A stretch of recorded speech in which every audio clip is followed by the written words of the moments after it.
WagerTalk Podcast for the week ending September 16th. We've got a big show tonight as we will go behind the counter with the guys from CG Technology, and we'll see where the money's going this week. Ralph Michaels and Dave Koken are in studio tonight to break down several college and NFL games. And, of course, we'll have Handicappers Corner. And at the end of the show, Best Bets. We've got Jared behind the controls this week, making sure we sound good. I'm Marco Deangelo. Let's get the party started, guys. We got a Friday night college football game. Washington State at Houston. It's not an actual home game for Houston as they're playing this game in the Texans Stadium, but obviously the home site favors them. Looking at this one, guys, I'll start with you, Ralph. Washington State on the road laying points, and this is one of those games where it's going to be the teacher versus the student. How do you see this one? You know, I was impressed with Houston against Oklahoma. I didn't, they kept fighting back. They showed their gumption, and, although King, I thought, could have played better, and I think he's still going to play better, I'm going to look at the over in this one. Washington State is a team where, because of the air raid offense, you dink and you dunk. You don't have to worry about crowd noise in a dome getting sacked. You don't have to worry about a quarterback being out of sync in his first road game. And Houston, to me, showed that they're capable of pressing the tempo and running a lot of plays. So despite having a very high total, I don't have an opinion on the side. So to give something, I will give out an opinion on the over. I wish I could even do that. But to me, the number's really high, and I didn't want to go that high on a total, although I'm not making a case for the under, that's for sure.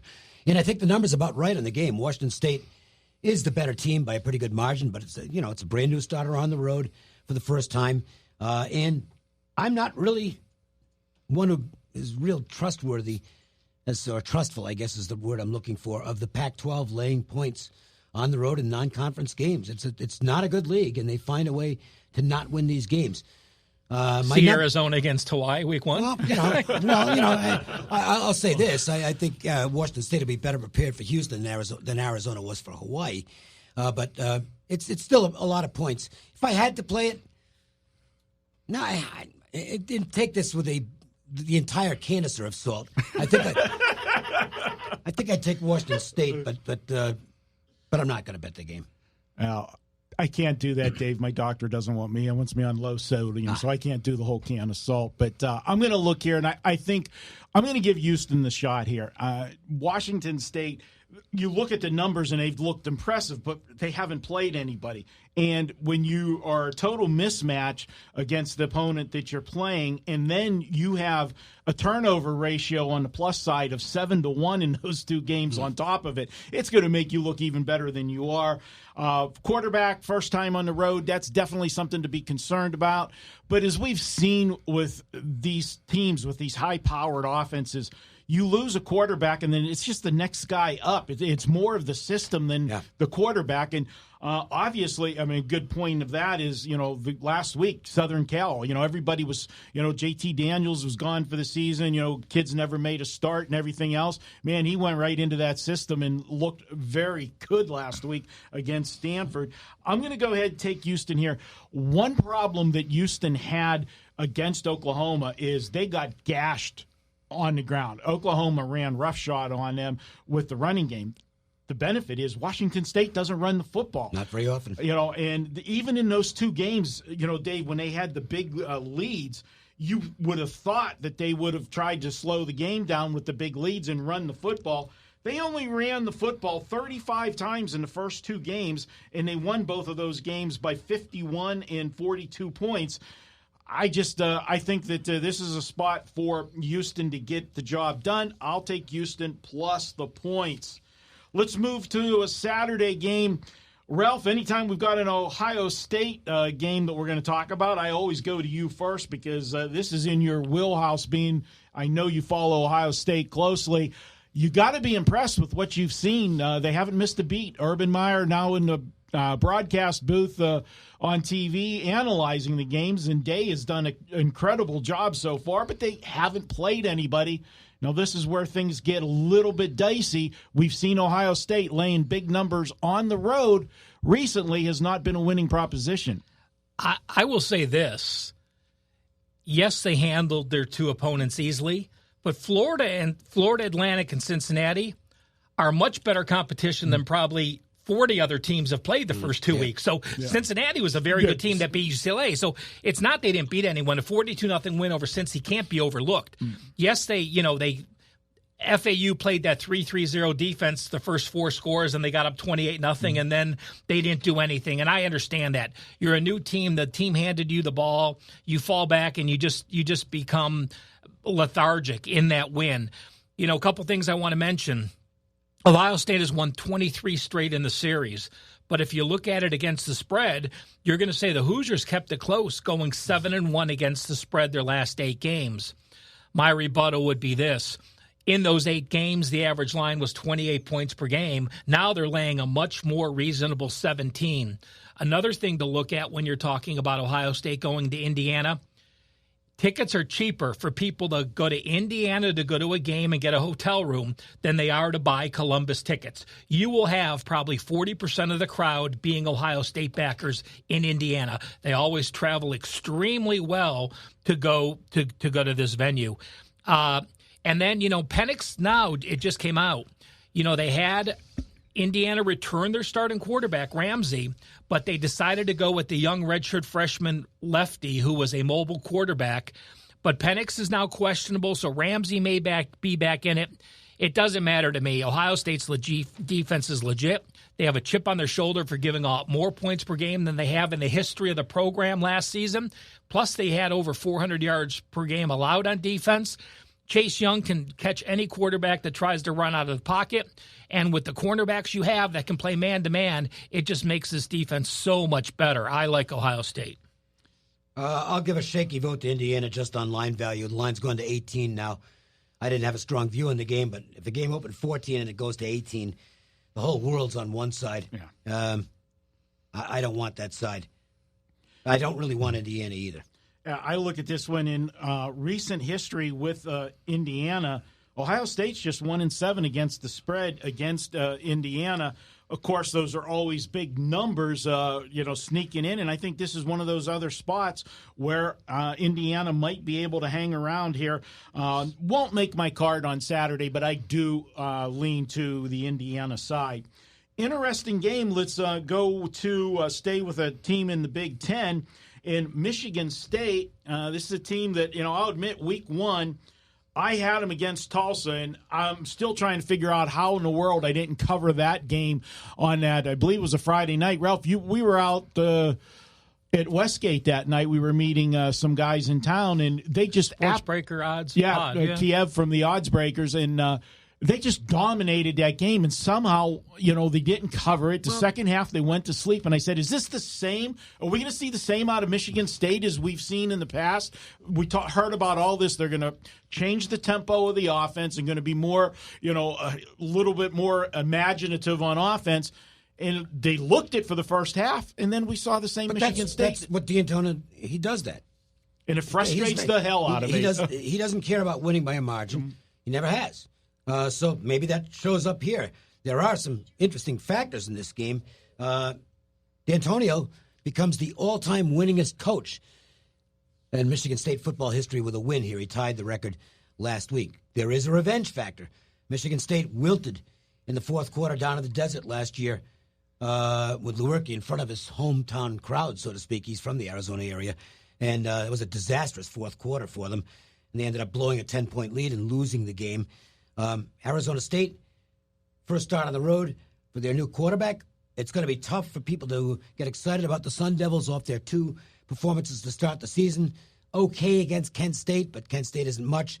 Not okay last week against Sacramento State to win the game 19-7. They were favored by 5 touchdowns in that game and only scored 1 touchdown and got that fairly late in the fourth quarter. So it was not a good performance by ASU. They're a team that kind of wants to run the ball. With Benjamin, you can pretty much forget about running the ball against Michigan State's defense. So all these things do point to Michigan State. The question is, do you want to lay that many points with Michigan State? And this line has gone up, and it's crossed through a key number now because it was 13.5. It's now going to 14.5. So that's, to me, the value is disappearing if it was there on Michigan State. Ralph, as Dave alluded to, Arizona State playing Kent State and Sacramento State, not impressive at all. They did hold both teams to 7 points, so the defense is playing well once again for Herm Edwards. Or they played incredibly crappy offenses. Yes. That's pretty much it. Yeah. Oh, by the way, I forgot to mention, Michigan State's already faced a 3-3-5 defense because that's what Tulsa plays. Yep. So they've seen this alignment. What do you make of this one, Ralph? I pretty much am going to just repeat everything Dave said, honestly. All right, do it word for word. Okay. All right. Revenge wilted in the heat. They were up 13-6 in the fourth quarter as a 5-point favorite, lost 16-13. They were up 13-3 in the fourth quarter, actually. Tulsa, first half, was up 25-7 at the half. What do? They run the ball to slow down the clock. And they needed a go-to running back, and Elijah Collins looks like he's going to be that guy. Yeah. So, they found what they needed. Tulsa plays the 3-3-5, very unique, and that is part of the reason Lewerke maybe struggled. They did talk about expanding the offense, and you saw that against Western Michigan. They scored 31 points in the first half against Western Michigan, and they didn't slow down as much as they did against Tulsa. They scored 20 more points in the second half. Jaden Daniels, one of only 4 true freshmen to start week 1, now making a first road start against a Michigan State D that has 9 sacks and has held foes to negative 0.1 yards per rushing in 2 games. That's pretty good when you have a little negative mark in front of your rushing yards allowed. Let's see. Did I miss anything else, Dave? Revenge, no. Wheat Hill, no. True session. You didn't mention the D'Antonio win record. Oh, I didn't know that. Yeah. Oh. So, I learned that. And then lastly, lastly, you have that Jaden Daniels. Jaden Daniels looks like he's 110 pounds, and he really looks like he's going to get crushed. And I truly believe he is going to get crushed. And you have a situation now that you have Northwestern on deck. I think you do want to show some things on your offense. If you do have any new offense, you want to put something on tape for Northwestern to have to study more things next week when you play your first road game at Northwestern. I am on Michigan State. I'm going to disagree a little bit that, going from 13 to 14, yes, it went through a key number of 14, but my number was higher than this, so I think there's still value on Michigan State. Well, okay, in terms of where your numbers, I'm talking in terms of... Indiana, Ohio State, 4 points, I understand. Right, yes. But here's the thing is, I as a bettor, I really don't like going through a key number and getting the worst of it. Because it doesn't matter what my number shows. I'm, in effect... You missed an opportunity. No, I didn't miss the opportunity personally. But it's not as good a bet I played it at 14. Okay, I did not get 13 and a half. Now it's gone past that. Yes, but even then... It's probably going to end up 15. The one thing that I will say, I think it's still going to move, right? So it's not the worst of the number yet. The one thing I will agree with you, Dave, while the 4-point move obviously is much more than the 1-point move. But that's also predicated on the injury situation. So it's not the Ohio State game, yes, with Penix, yeah. But this 1-point move, because the total's so low, because of D'Antonio's offense, is more important than other 1-point moves. So that I will agree with. Marco. Now, I could really impress you guys and say that I listened to both of you guys and agree with everything and repeat it all backwards, but I'm not going to do that. I'm just going to say I do like Michigan State in this one.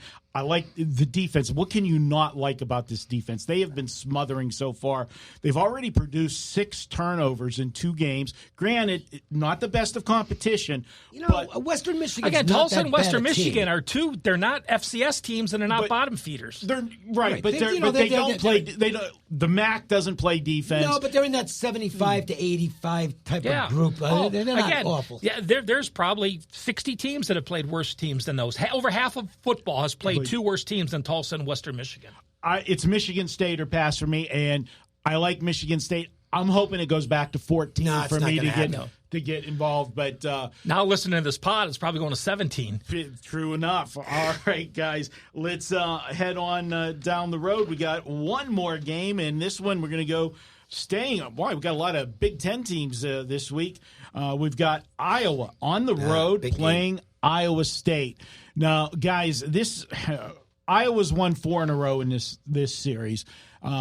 2 years ago in Iowa State had the game won, let the game slip away late, go to overtime, and lose the game. I think Iowa State's had this one circled on their calendar. It's a rivalry game, obviously. They had last week off. The first week, they had that just get by game, Northern Iowa. Northern Iowa, for a Division II school, they're a good school. I mean, and that's the little brother playing big brother syndrome. Northern Iowa, when they get a chance to play Iowa or Iowa State, they're going to be sky high for those games. And you got to think with Iowa State having Iowa on deck, even though they had a week off in between, they kept things pretty vanilla in that game, not to show things. I think we're going to see a totally different Iowa State team in this one. Dave, I'll start with you on this one. Are you buying into Iowa in those first two dominating wins? I am. I think Iowa, and the difference is Stanley, who was a very average quarterback previously for Iowa, and in that type of offense wasn't asked to do a whole lot. He looks like, I'm telling you, he looks like a guy who might play on Sundays so far this season. Now, he has really started, he's upped his game. And Iowa State is still, they're a very good team, okay? And Matt Campbell's done an amazing job there. But they're not the same team they were last year because of one key loss. And it's not going to show up on the stats so much as just in game flow and what the opponent has to do in preparation. The guy playing for the Bears? Montgomery. Yeah. It's absolutely huge. Montgomery, if you look at his stats last year, he averaged 4 yards a carry, but he was the glue on that team, and it was because of Montgomery and the attention that defenses had to pay to him in game planning that I think allowed Purdy to catch them by surprise. Purdy wasn't even the starting quarterback at the start of the year. He took over in the fourth game of the season or something like that, and he played spectacularly well. But now Purdy becomes the focal point of the game planning for opposing defensive coordinators. And I don't think Iowa State's going to be as good offensively as they were a year ago. I also think Iowa is going, and I started to make adjustments on Iowa just before the season started, because I had originally picked them. I know it's a very balanced division, but I actually had them like fourth or fifth in the division. And as I started reading more about Iowa, it's like, I think this team might be better than I think they are.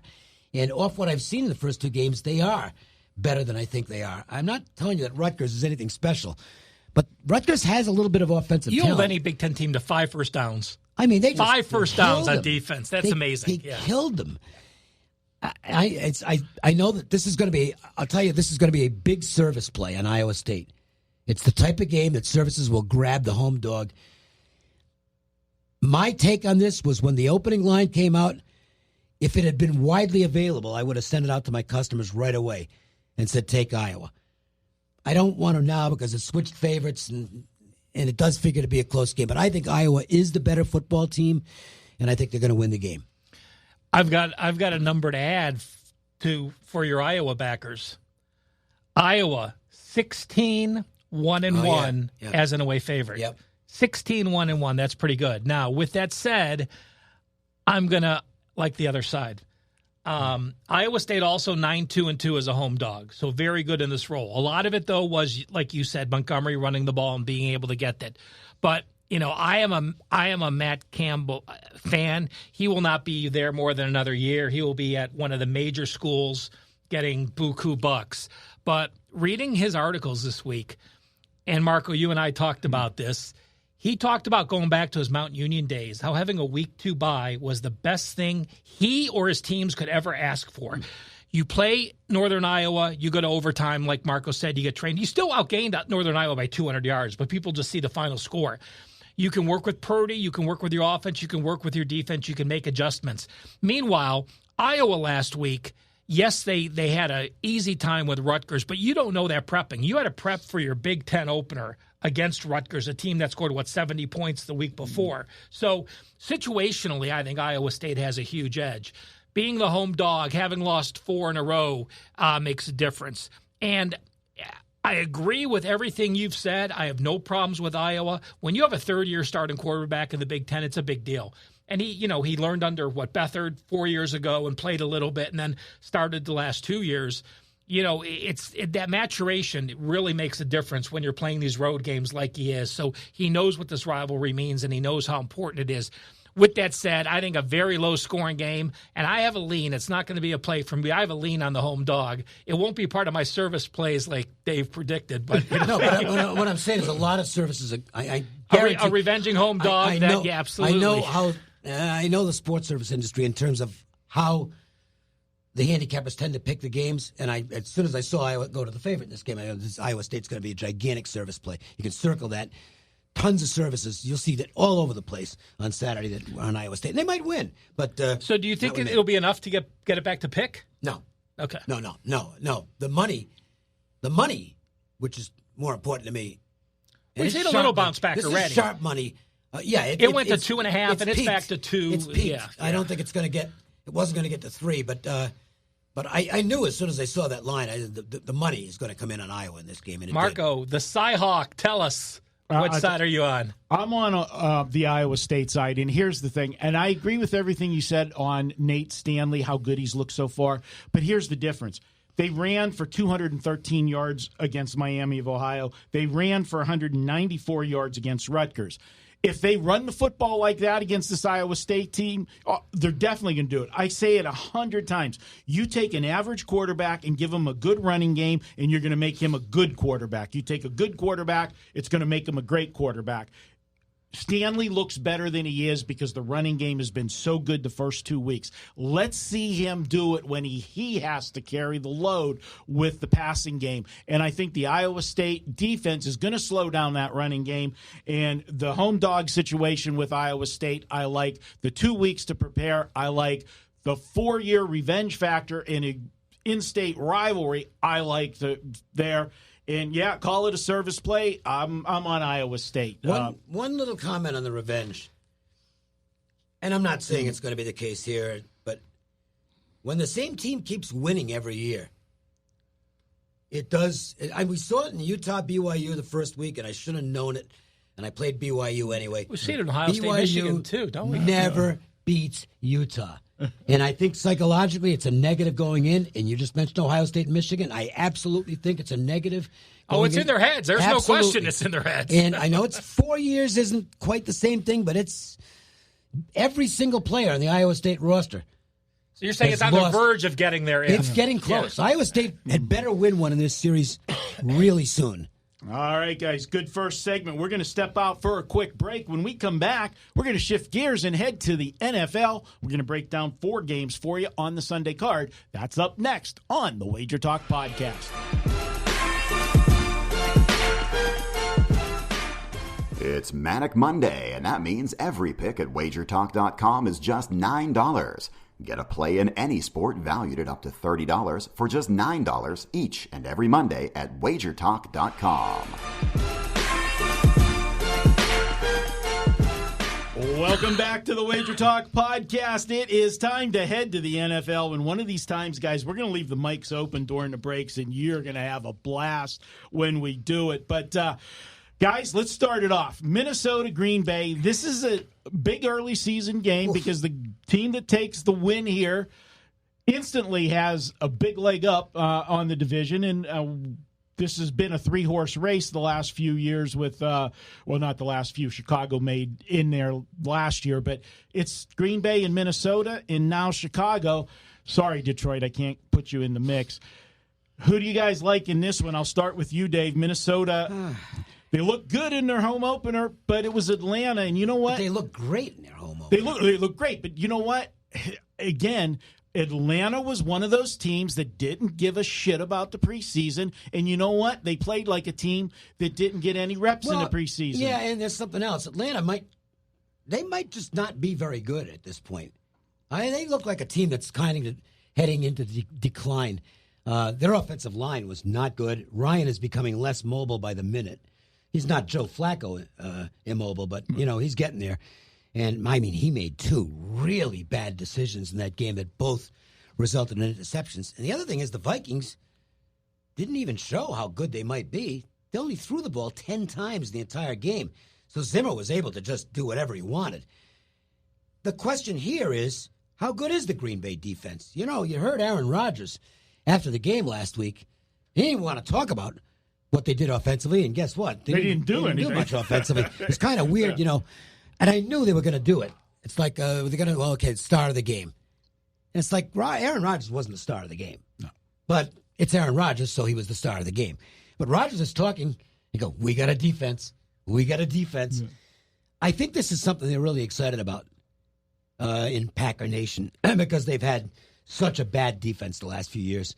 And it does look like they've got a defense. And the funny thing is, they traded away their names. They got rid of Matthews and let Ryan go. They started to get old. The guys that should have been jettisoned, they actually did let go, which is surprising. So I didn't know how good they were going to be. They impressed the hell out of me. So and bear this in mind. I don't play NFL totals under. I don't play them, period, because I'm not really good at totals. So, take this for what it's worth, because I'm not a totals guy. But when I look at this game, I see a Vikings team that I at least know going in, they want to run the football. Mm-hmm. They want Cousins to be a game manager and not the guy who has to win the game. So we kind of know what their philosophy is probably going to be. So that 38-10 run-pass ratio tends to lean to the under. Yeah. Well, it does. Yeah, well, no question. And it's not going to be the same ratio here, but we know what the Vikings would like to do offensively, which is to keep the Green Bay offense off the field. And I think they'll have some success doing that. And the flip side of it is maybe Green Bay does have a defense. Certainly looked very good against the Bears. I mean, Trubisky contributed to that with some bad throws, but some of those bad throws were created by the pressure of Minnesota and the schemes that Green Bay were playing. I think you could see a low-scoring game here. Ralph, you're the stat man. I'm going to throw two stats at you, and that's all I need for this game as far as me. Kirk Cousins, straight up against winning teams, 9-20-1 in his career. Aaron Rodgers, when playing at home in a division game, 23-6-1 straight up, 20-10 against the spread. You tell me why I should not be betting Green Bay. Well, I have no reason to. Green Bay has potential to make my card. I think Minnesota, number one, looked so good because Atlanta's O-line struggled with the noise in the dome because they were +3 turnovers. They weren't forced to do anything. They had a 21-0 lead. Yep. When you have a 21-0 lead, all you do is not turn the ball over and you're going to win the game, period. And that's what they did the second half. I don't think Atlanta's that bad. I think it was just a lot of the dome and playing the Vikings in game one. And the fact that they're a different team with Cook on the field. Yeah, Delvin Cook is really good back. Yeah, Delvin Cook is always going to rush for 5.0 yards per carry, and when you have a running back that can do that, you got to keep him healthy. But I think Minnesota benefited from that +3 turnovers. You now have Green Bay with extra rest at home. I think Minnesota's offense will look different on the grass.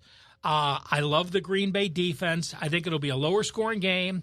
And, hey, like you said with your records, Marco, if I can have Aaron Rodgers in the fourth quarter, I'm going to take him over Kirk Cousins probably 99.999% of the time. The next one, guys, Chicago at Denver. I just got to say one thing. How does the NFL, why do you schedule one team to play on a Thursday night and then face a team that played on a Monday night? That is such an unfair advantage for the Bears in this game, scheduling-wise. Advantage for the Bears. Oh, yeah, it's an advantage for the Bears, disadvantage for Denver. Sorry about that. You know why, Marco? Because Denver, weeks 1 and 2 at home, 22-1. Their last 23 home games, weeks 1 or 2. So they had to even that out. Well, now, okay, all right. Well, there you go. That's the handicap of the game right there. No. No, I'm saying, but, with the altitude early in the season, Denver has played very well weeks 1 and 2. Now, the NFL did not take that into consideration. I'm just throwing a number. Tails out of that. I mean, look, the New York Jets don't play a single game out of the Eastern time zone all year. That's real fair scheduling, isn't it? No, serious. They don't. I didn't realize that. Well, that's because you're every 4 years and who they partner. Well, I know, but it's just, all right. All right, let's talk about this game. Yeah, make them fly across country and then land someplace. Just for fun? What do I don't know. I told you what I said what the Broncos offense was going to be like. It looks like it's looked like a 1980s offense because Flacco can't move. Did you see him roll? He rolled out on a play in the game. I did not. Oh my! It took him. I mean, it was so slow developing. It never had a chance of succeeding. And this is the problem with Flacco in today's NFL. You can be immobile and succeed, Tom Brady, but Flacco's not Tom Brady, and he looked terrible in that game against Oakland, and Oakland ain't that good, folks. Yeah. So I think the Broncos have a multitude of problems on offense, and if you can't move the football against Oakland, good luck moving it against the Bears. And it's going to be a motivated Bears team that sucked in the opener. They were not good at all. I think you're going to see them come out with some fire here. I completely agree with the line move in this game. Ralph, we talked about this on videos yesterday. Yes, this line moved, and it's going to move because of the public perception. Chicago didn't look good on Thursday night. No, they didn't. But because they played Green Bay, they get the pass for not looking good. Oh, well, that was the Packers, and that was Aaron Rodgers, and, everybody loves Aaron Rodgers. That offense for the Bears is god-awful, and I still don't know how everybody buys into Mitchell Trubisky. He's not shown me that he has improved from the time he's come into the league to where he is at now. And the 13 games that he played in college was in the ACC conference that, other than Clemson, nobody really plays defense. I don't know. Denver at home with their defense, and let's face it, the Raiders were jacked up on Monday night. 2 series into that game, I knew which team wanted it more. I mean, you could just see how hungry the Raiders were. And you know what? I think the national spotlight, all the circus that was gone over the weekend, getting Antonio Brown out of there and not having it cost the team having to pay him and everything else. That's like, waking up in Vegas and you got a ring on your finger and you go, oh my God, what the hell did I do last night? And then you find out you were smart enough to sign a prenup and she's not getting anything out of town. They were happy. And they played like it. And now Denver's at home. I think, and let's not forget, how about Fangio? Oh, yeah. You got to factor that in. This defense for the Bears, if anybody knows how to attack it, it's going to be Fangio. Of course, I don't know. You got Flacco doing it, so it's not. Well, you got Flacco doing it. Can't be quarterback. Just don't come down to being down 15 points and decide to kick a field goal. For God's sake, that was the most. I don't know what happened to the Denver D line. I mean, they were non-existent against Oakland, and it's not like Oakland has this great O line. It was crazy. We're talking about some star players who are invisible. It was absolutely amazing how bad they were. I can't back Denver. I just what I saw with them, my eye test, I can't back it. NFL it looks like another under, doesn't it? Yeah, NFL. I will say this: NFL teams that lost as a home favorite week 1, like the Bears did, and they're on the road week 2, 19-8, 70.4%. So a decent system there. Marco, I did tweet out. I can't find it right now. Teams that play a Thursday against a Monday has been about a 69% play against the spread, which makes sense with the extra rest. I don't think I'll be on the game, but I certainly would have to lean Bears. If you made me pick a side and said, here's $5, bet on the game, I would have to bet the Bears or Dave, you're under.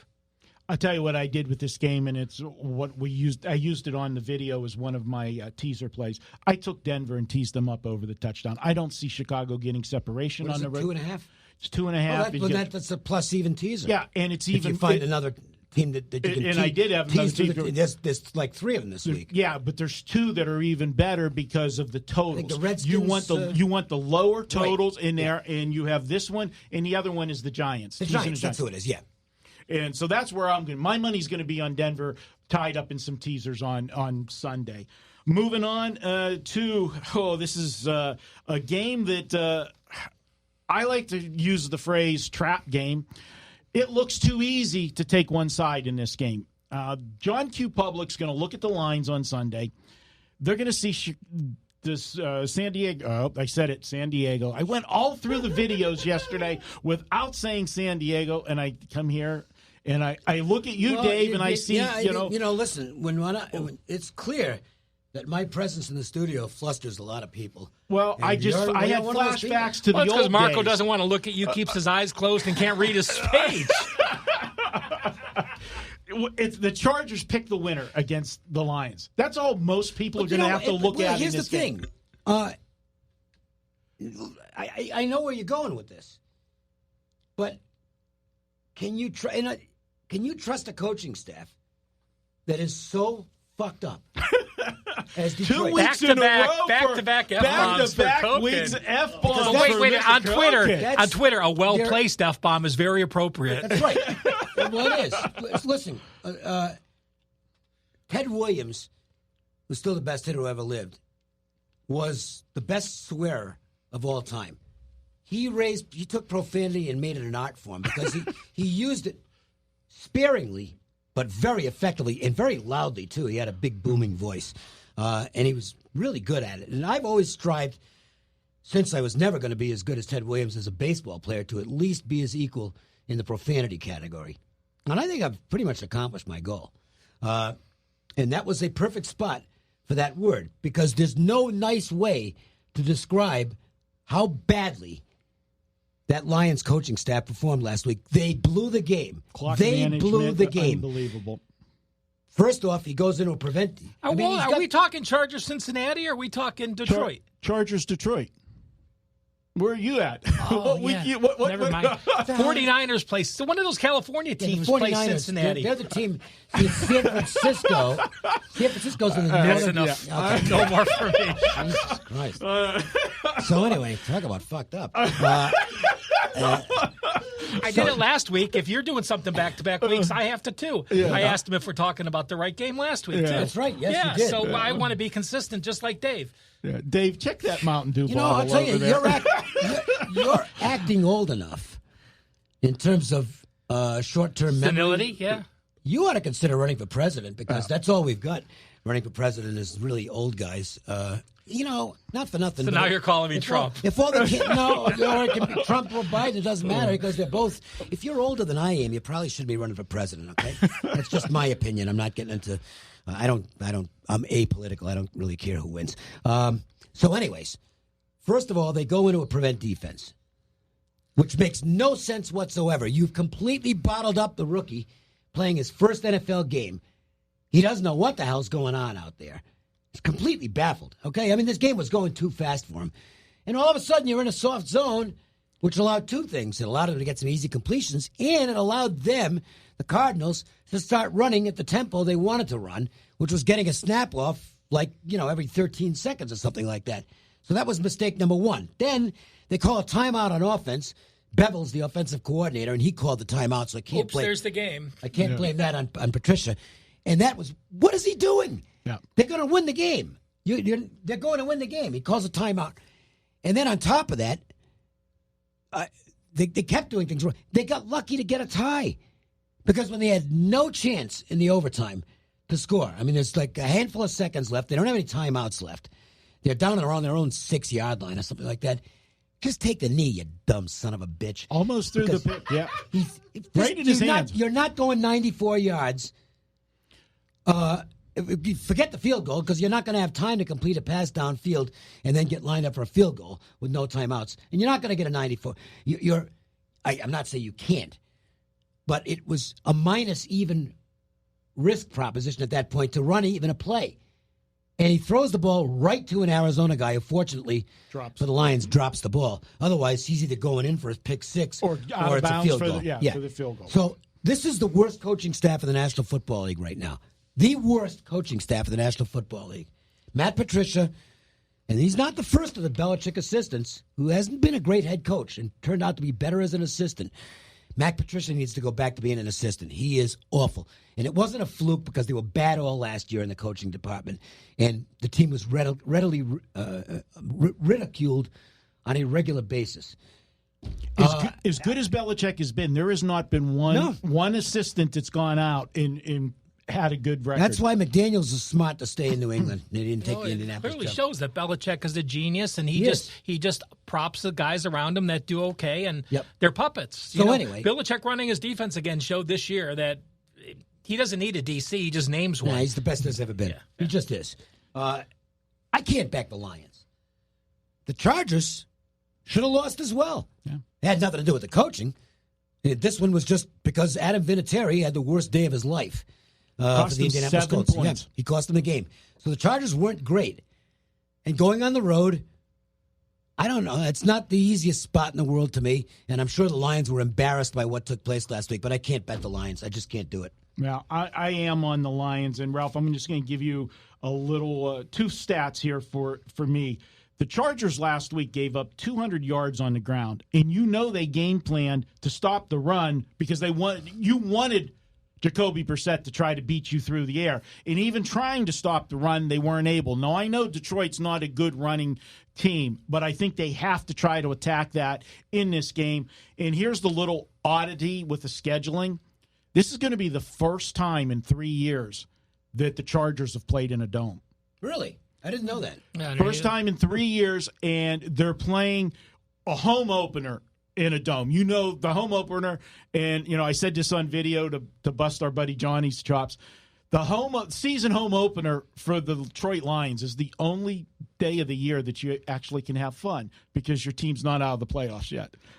It works. You're going to be 0-1, which they are. Oh no, they're 0-1. Yes, that's right. Hope springs eternal in Detroit. Feels for like opening a loss, week. You're week 2 of the NFL season. You haven't lost a game yet. Has that happened in Detroit in the last decade? Yeah. So I'm on the Lions. Again, a game I won't be on, but to me, the Chargers looked very, very old. Getting sacked 4 times at home against Indianapolis was a concern. Marco, the 200 yards was definitely a concern they allowed on defense. More of a concern was the 6.3 yards per carry they allowed where they were getting gashed. I don't think they missed Melvin Gordon. Eckler looks good, but missing James in the secondary, missing a couple other pieces that are there. Rivers, to me, just looks like he's lost a step. And while I want no part of the Lions, again, if I had to pick a side, I would probably agree with Marco and back the Lions here. Yeah, so would I, but I'm not going to do it. Neither am I. Kansas City and Oakland. Are we going to drink the Kool-Aid? Was Oakland as good as they looked last week, or do we see them get shredded? Because I don't think they're going to get killed. The defense is still bad on the Oakland Raiders. But I don't think they get killed. I think they're playing with a lot of confidence. I think Gruden's a very good coach. And that was a good performance. I'm not going to penalize them because they played a bad football team that looked awful. I think the Raiders will be really excited about this. The crowd's very much into it in their final season in Oakland. And hell, you don't have another home game for six games after this. 5 straight road games. And listen, Kansas City, they're missing a key guy in Hill. Right. They're still great offensively, and they might have too much firepower long range for the Raiders, but I wouldn't be surprised if Oakland hangs around in this game. I think they've got a chance to compete. Yeah, I don't have an opinion on the game itself, but I do like the total, and I think Kansas City's going to get their points. Doesn't matter. Yes, Hill's a big loss, but they still have enough weapons. And Pat Mahomes, the kid's unbelievable. The arm on him, and the sky's the limit for him. And against this defense, they were not tested at all by Flacco. They'll stretch the field on Oakland. But Derek Carr, he looked good last week. Denver's supposed to have a decent defense. It didn't look like that. He had confidence, and we know the Kansas City defense is not stellar. I think this is the only word, and I know it's a high total, and I don't like playing totals this high, but there's no way that I would put a under ticket in my pocket on this game. It's over for me in this one. Ralph, what are you looking at?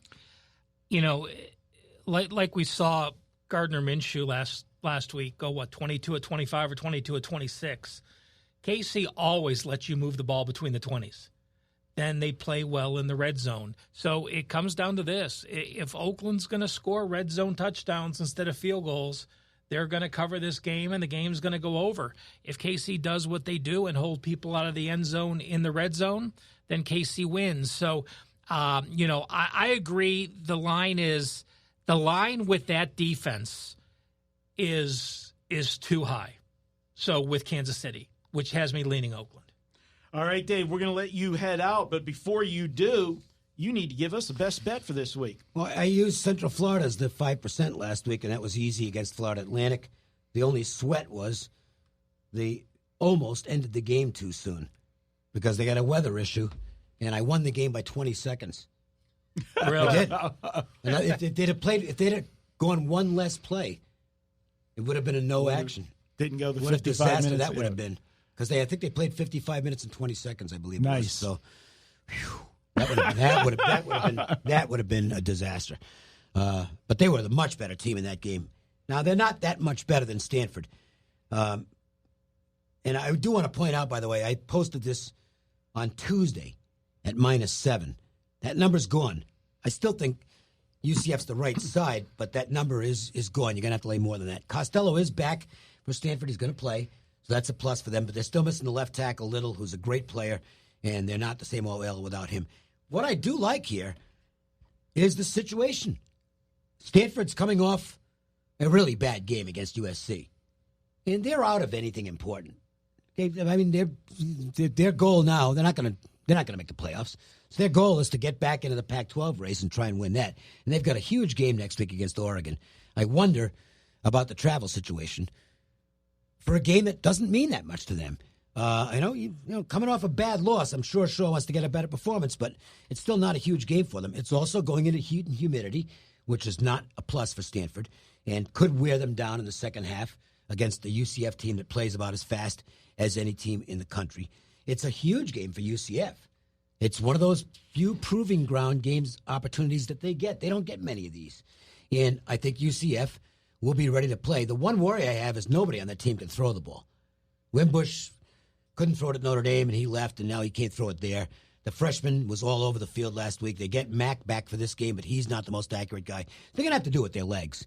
And I think they might need a good second half to put Stanford away, but I think they've got a good chance to get one. So UCF minus the points is the best bet that I'll use here on the show. All right, great stuff, guys. Where you're going to step out when we come back, it is Handicappers Corner up next on the WagerTalk Podcast. Every Tuesday, WagerTalk.com offers a best bet selection from its hottest handicapper. It's a great way to introduce yourself to WagerTalk.com with a big best bet winner for just $2 on $2 Tuesday. Welcome back to the WagerTalk Podcast. It is time for Handicappers Corner, and we're going to bring in Ralph Statman Michaels to give us a couple stats for the NFL this week. What do you got for us?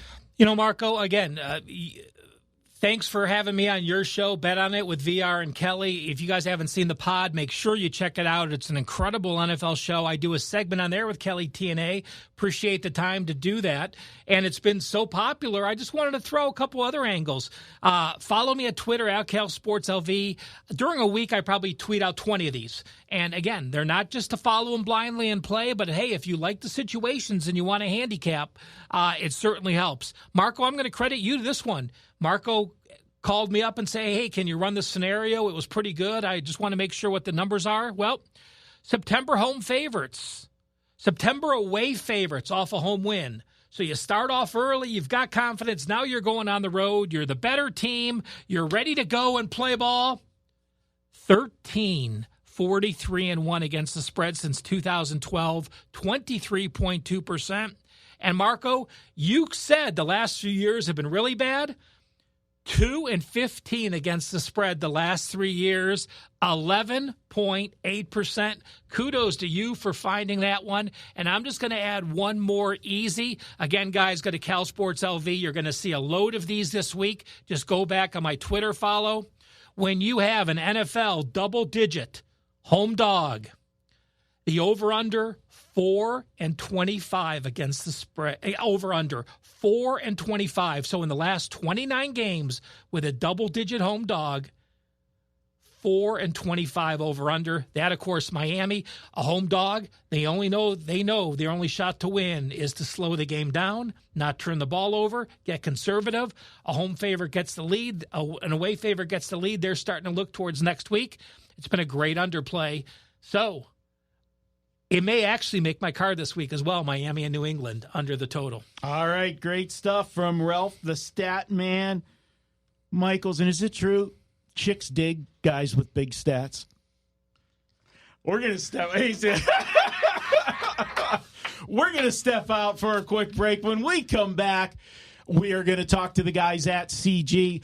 This was a interview recorded earlier today on the Las Vegas Sportsline Show with Dave Koken. That's up next here on the WagerTalk Podcast. at CG Sportsbooks throughout town. Dave Sharapan's on with us as he is every week. Dave, tell him about that because this promotion is still going on until October, and it's $100 in free money basically for anybody who wants it. Yeah, welcome, guys. Thanks, Dave, Jim. The CG Technology sign-up bonus is running through October 15th, where we're going to offer a dollar-for-dollar match up to $100 on all new customers' initial deposits. So you can visit any one of our 7 locations throughout the Valley and make a deposit, get the app on your phone, and you get a free $100 to play with in addition to your deposit. And I haven't opened the attachment yet. I just got the email a little while ago, and I know you texted me, but my eyes, it's tough to read it on my little phone here. But you guys have put up brand new adjusted NFL win totals. Yeah, we had a discussion where, there's a lot of people that miss out on the opening kickoff of betting their team in the season wins. And, to make us better and just offer more stuff, we decided to readjust and open those back up. So until further notice, we're going to, try to continue to do this. It's hard on different teams, like Jacksonville, we don't have up because we don't know what to expect without Foles at quarterback.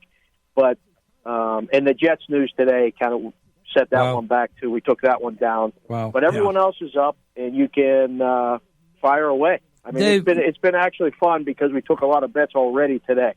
Dave, this is Jim Feist. I was wondering, and this is just off-the-cuff question, there's so much more competition in the sports betting world now, the legalized sports betting world in the United States.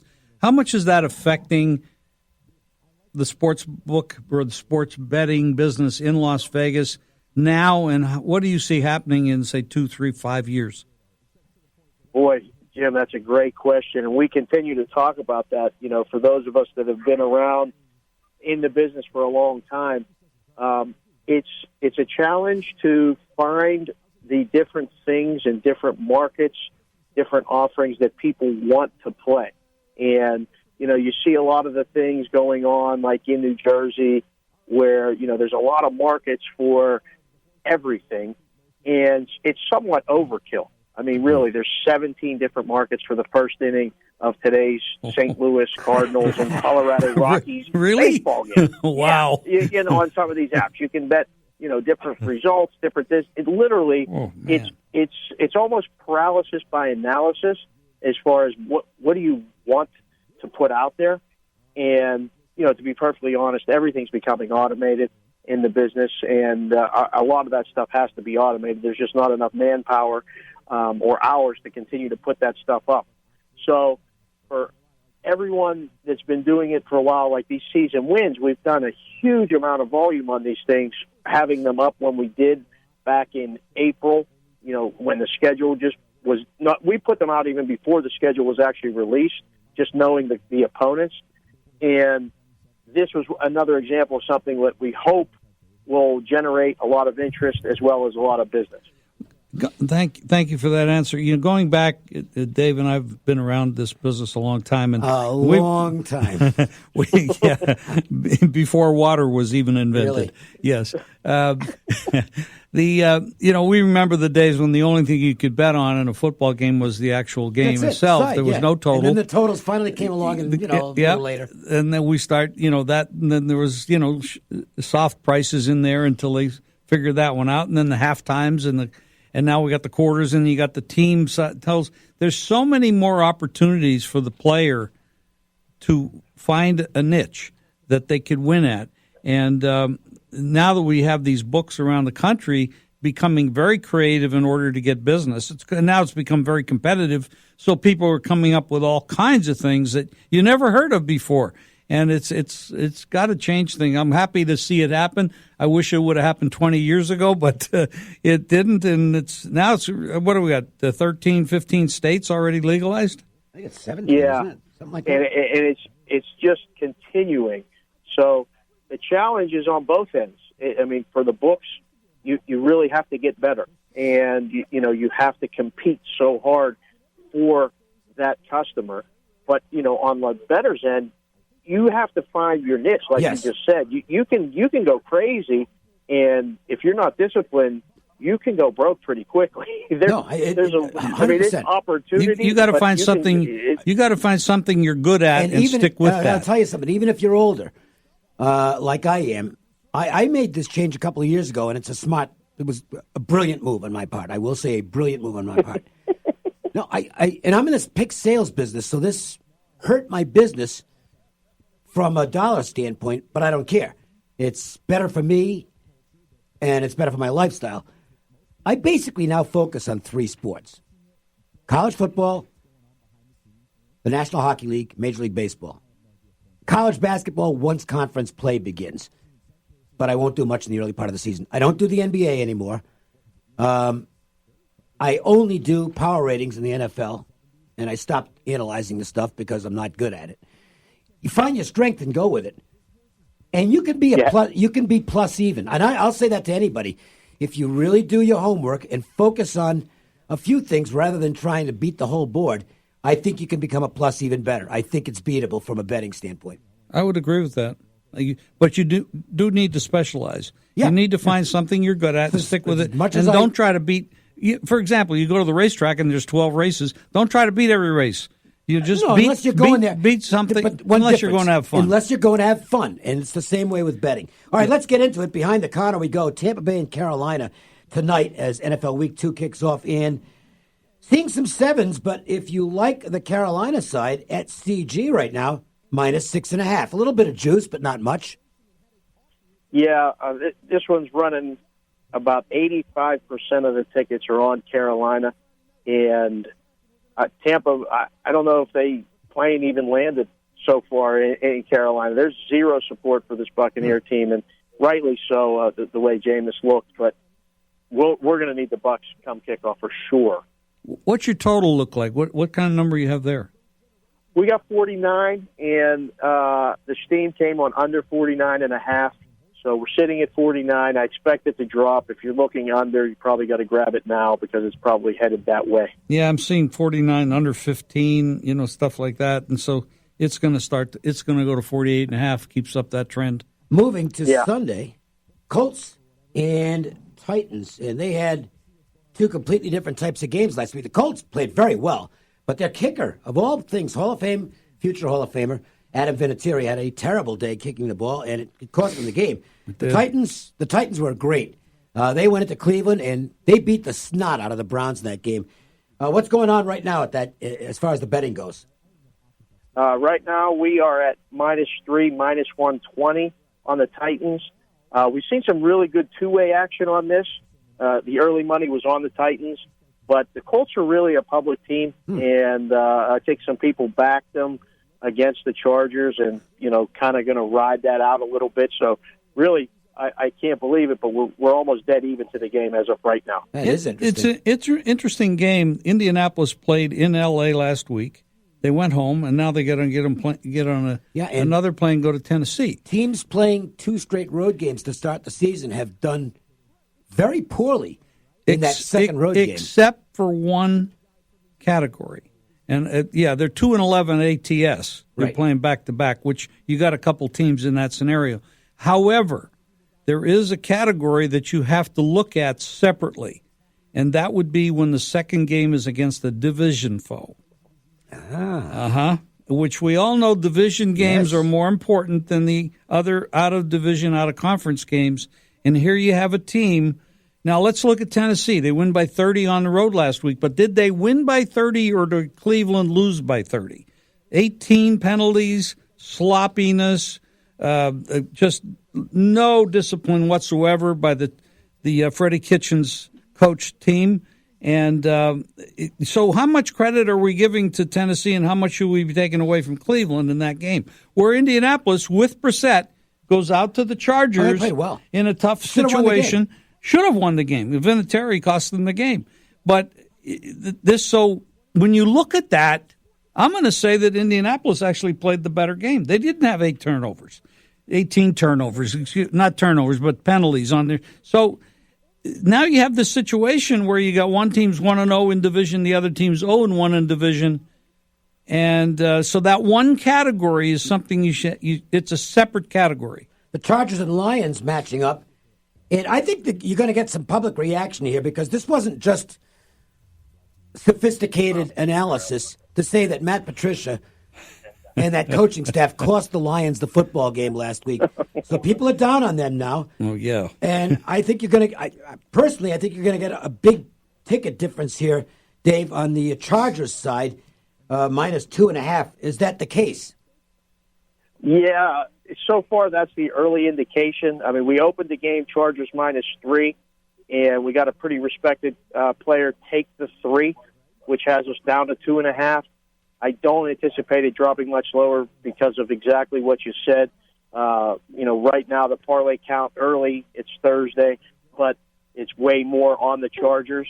And I don't know if it's going to get back to 3 because, we got the indicator early that that's where they're going to take it. But we'll probably need the home dog here by Sunday. This next game this is a fascinating line. The Bills are going into the Giants, and they're laying points. Buffalo minus 2.5. You can look at what the Bills did in one of two ways last week, Jim. They were minus 3 turnovers. That's going to lose the game almost all the time, like 90% of the time in the NFL. So you can say, well, they overcame that and still won. Or you can look at it and say, boy, if that's going to be a tendency, they're not going to win a lot of games. So it's tough to read out of game one what you think of the Bills. The Giants were not good at Dallas. Buffalo was in the same stadium this week as they were last week. Yep. So it's 2 road games for Buffalo, which is, we talked about it just a minute ago, and this is not a division game for Buffalo. The Giants played what might be and could very well be the NFC's version of the Super Bowl contender this year in Dallas. Yep. Dallas looked very, very good, and Dak looked very, very good. So when you look at that, and you pointed it out, Dave, excellent analysis there, how much did Buffalo win that game and how much did the Jets give it away? And again, there was another situation where the kicker for the Jets is now gone, and they're and by the way, look, Sam Darnold didn't just get sick today.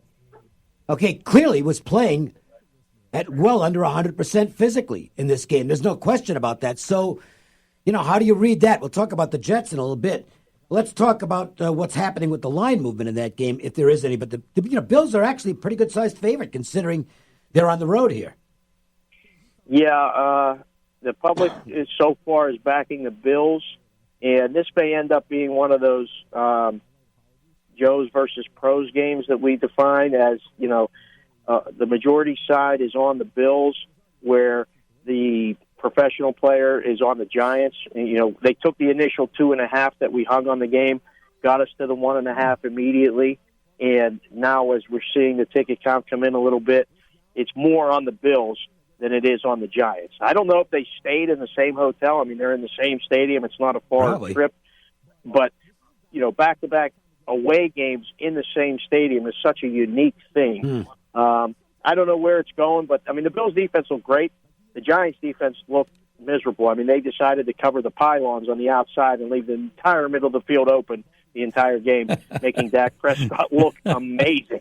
Speaking of leaving the middle of the field open, that's what the Lions did in the fourth quarter against the Cardinals, and it eventually cost them the game. Terrible coaching job by Patricia. The Cardinals get the tie, but now they have to go on the road and face the team that couldn't stop scoring last week. And I know it was against Miami, but the Ravens were really good in that game, and Baltimore is a big favorite here, Dave. What's happening as far as the action's concerned? Surprisingly, maybe that Cardinal comeback has made people want to take the Cardinals in this one. The number's 13. It's been 13 so far all week, and with the action that we're seeing so far, I guess the number's right because we're actually running pretty even on the game. I expected this one to be heavily weighted on the Ravens, but so far, surprisingly, it's even. I don't expect that to be the case by Sunday, but right now we're good with that one. Patriots and Dolphins. Patriots are small favorites here. Looks like, and you're actually high on this one. So if in other words, if you want Miami, if you want to take a shot, do it at CG because you can get 19 with no juice right now. 19 minus 110. So that's, I don't know how you handicap this game. I have no idea, Dave. This has been a topic of discussion all week, and it will continue to be. We hung an initial number of 17, which was immediately played, and then we took our limit play at 50,000. Someone came in and played the Patriots minus 18, so that's what has us sitting at 19. I've been asked already repeatedly, how high is this number going to get? I will be shocked if it gets to 20, and it won't last long, but it's going to get there the way this thing's running. I mean, zero. We have very few tickets on the Dolphins plus the points. Yeah. We've actually had some people take a shot on the money line, getting 13-1 on an NFL game in a home team. I've never seen it before in my life. I've never seen that. There's one thing to consider here. Belichick can sometimes have mercy on the other guy, and I think that very well could happen here. No one wants to embarrass another coach, especially if they have some type of relationship. It's going to be about 100 degrees on the field. Belichick has a team that, in some cases, you have some aging players that you're not counting Brady because he's Dorian Gray. He doesn't age. Well, yes, but even in 104 degrees, and they're not going to be on the shady side of the field either. No. You know that. So, you might see some backing up here, and I'll just give out a free play here on this. I'm not going to take the dog because I think easily you could see a 24-3 game, or 24. 20. I don't think you're going to get a lot of output from New England in this game unless Miami turns it over a lot. But I do think 49's too big a number because I don't see two sides of this game winning or scoring a lot. I think you're going to get the scoring from one team for the most part, and I think 49's a big number. Let's go to Dallas and Washington. Divisional battle. The Redskins are home dogs in this game. You've got it at 5 right now. There's lots of 5.5s out there, but at CG, Dallas just a 5-point favorite, Dave. Yeah, this is one of those others, Joes versus pros. This has been constant little money, small money, whatever you want to call it, has been on the Cowboys. But, we opened at 5.5, and the first play we took was on the Redskins plus the points from another respected player. So we're kind of sitting, waiting on this one at 5. I expect it to go down. I don't think it's going to get much higher. There's a couple 6s still floating around in places, but I'd be very surprised to see it get past even 5.5 and probably close in the 4.5, even 4 range. This is a division home dog, Washington, that played pretty well last week against a Philadelphia team for half or more than half, and then fall apart. They ran out of gas. This is and you got a division team that won last week, big numbers. You can take 6 with a division home dog with an experienced quarterback in Case Keenum and an experienced coach.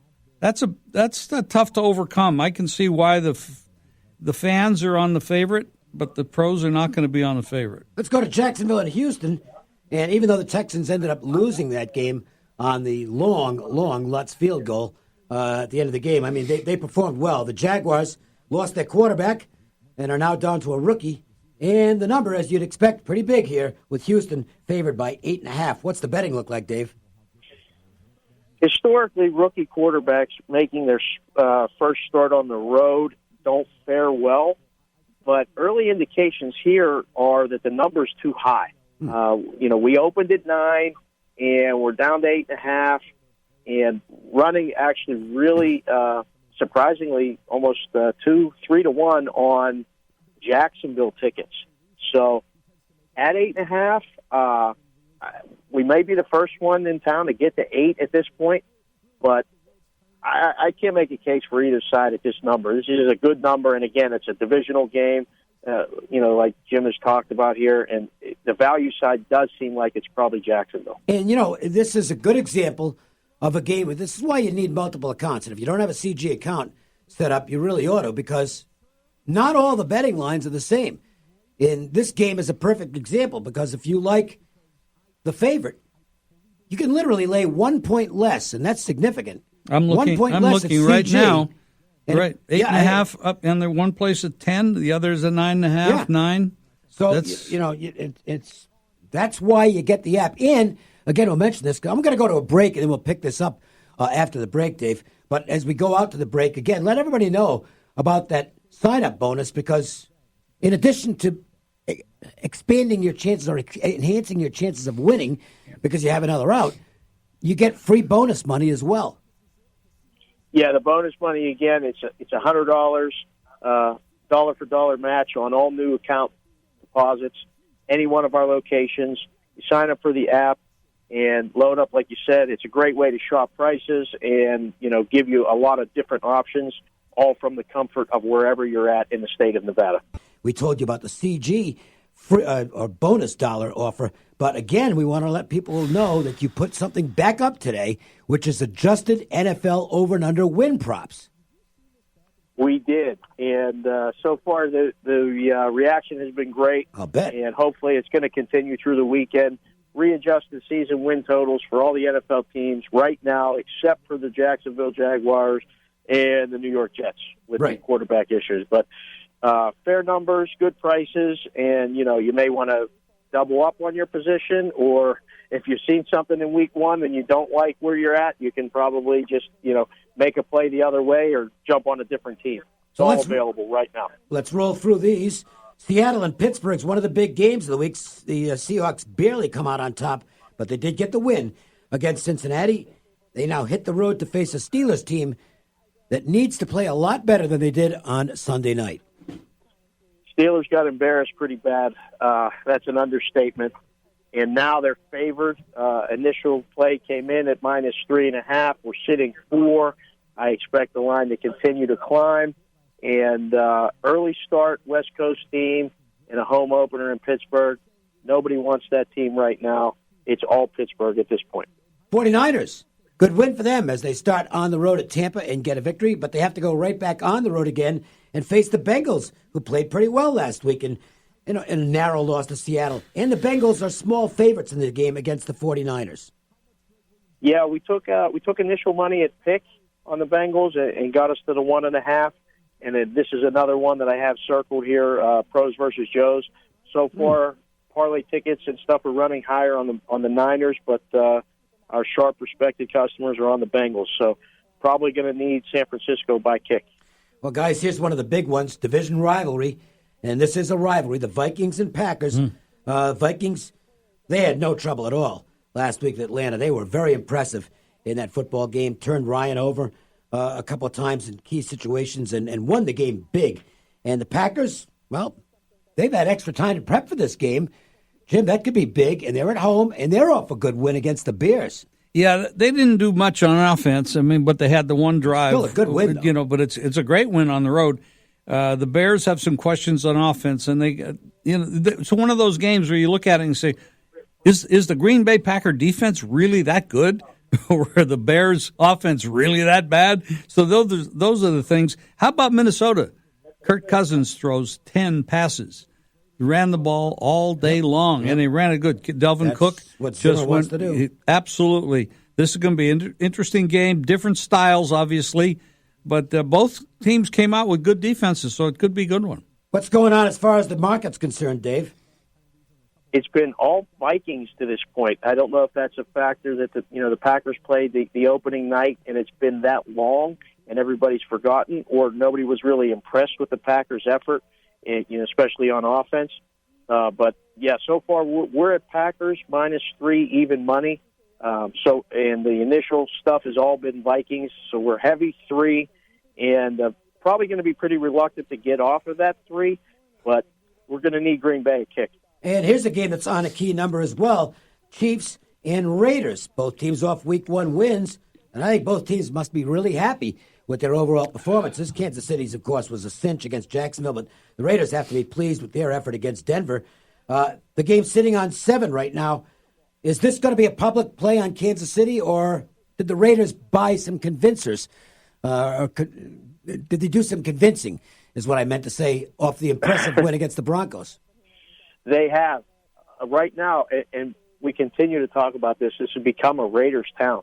And, we hung up an 8, and we've gotten pretty much nothing but Raiders money up to this point. Wow. So, yeah, you don't get to say very much in the book that we're going to need Kansas City, but right now, if the game kicked off, we will need Kansas City in a game in a regular season, which, again, last year and so far this year won't be the case very often.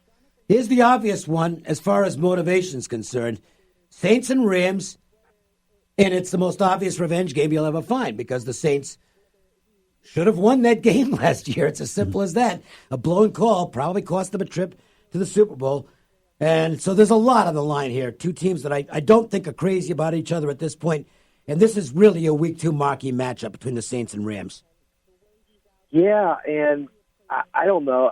We just keep hearing about the revenge factor and everything you just said, and they're betting it that way. It's been Saints. We're seeing all the action on the +3. Got us off the 3 actually early. With Rams 2.5.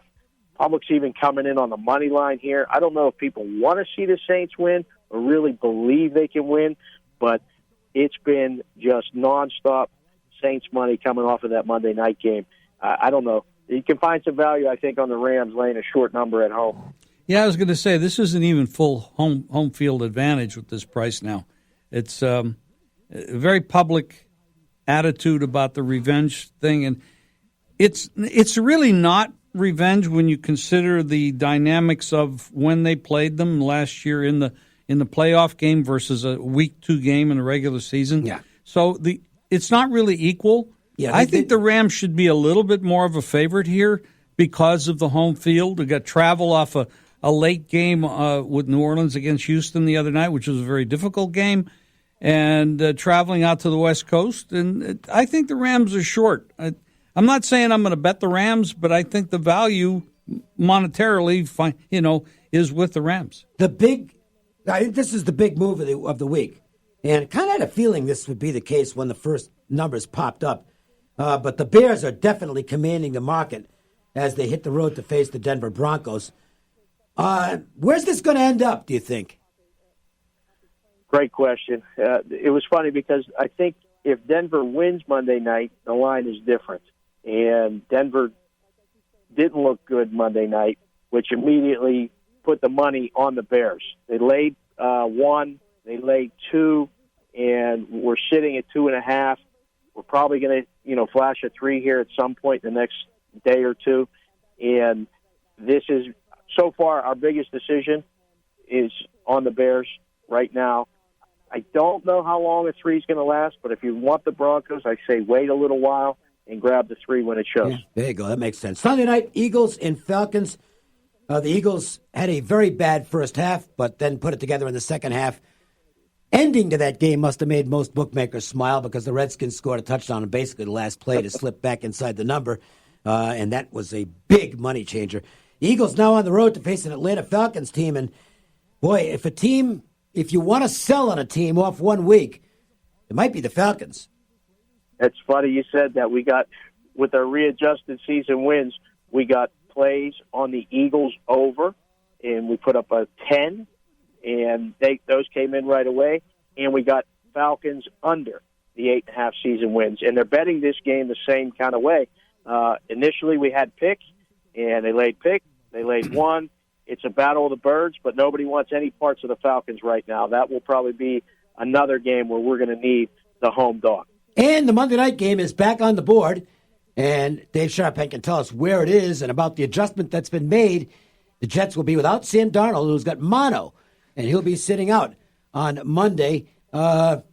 Needless to say, there's been a big move in terms of where the line is now. It's not necessarily money, but definitely a big adjustment. Yeah, the line was 2.5 before the news came out about Darnold, and all the initial bets were on the Browns there.